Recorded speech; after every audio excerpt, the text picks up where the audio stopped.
hello जय घन्टी जय घन्टी हजुर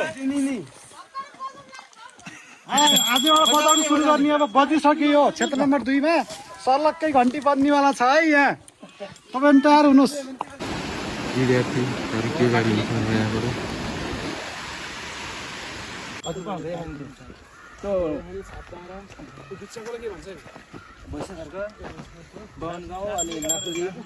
राखेर कौनाले जितेर दियो आजसम्म यो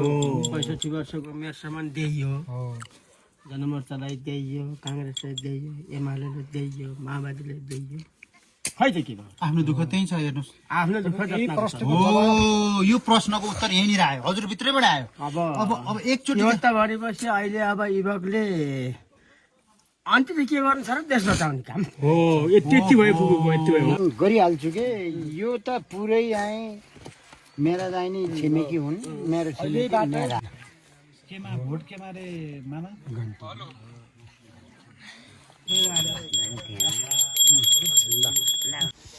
पहिलाका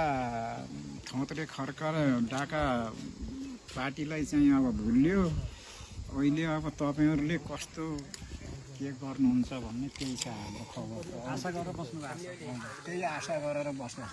आशा मात्र छ कि विश्वास पनि छ विश्वास त पुरा 100% नै छ 100% नै विश्वास छ भिनाजु मेरो साथी हामीसँग फेरि जेनजी युवाको अभियन्ता सामाजिक अभियन्ता हुनुहुन्छ है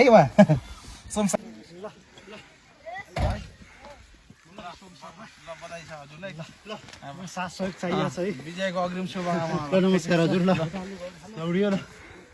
त्यो कि घन्टी समाएर आएको मान्छेले गल्ती त कहिले पनि गर्दैन होला नि त यो त हाम्रो धर्म संस्कारसँग जोडिएको कुरा हो अहिलेसम्म धेरै दुःख पाउनु भयो होला